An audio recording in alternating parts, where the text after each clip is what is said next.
തദ്ദേശ സ്വയംഭരണ വാർഡ് വിഭജനത്തിൽ സംസ്ഥാന സർക്കാരിന് സുപ്രീംകോടതിയുടെ നോട്ടീസ്. കേരളത്തിൽ വാർഡ് വിഭജനം നടന്നത് വ്യക്തമായ കണക്കുകളുടെ അടിസ്ഥാനത്തിൽ അല്ലെങ്കിൽ ഏകപക്ഷീയമായ നടപടിയാണെന്ന് സുപ്രീംകോടതി ചൂണ്ടിക്കാട്ടി.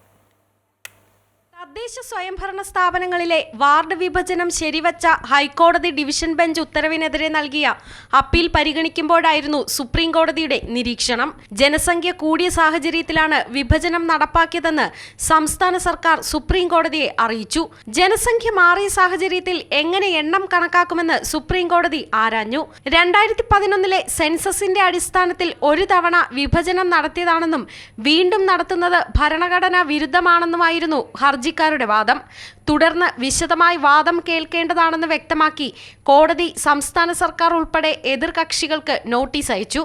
മുസ്ലിം ലീഗ്, കോൺഗ്രസ് നേതാക്കൾ എന്നിവർ നൽകിയ അപ്പീലിലാണ് സുപ്രീം കോടതിയുടെ notice. News desk, Amrita TV.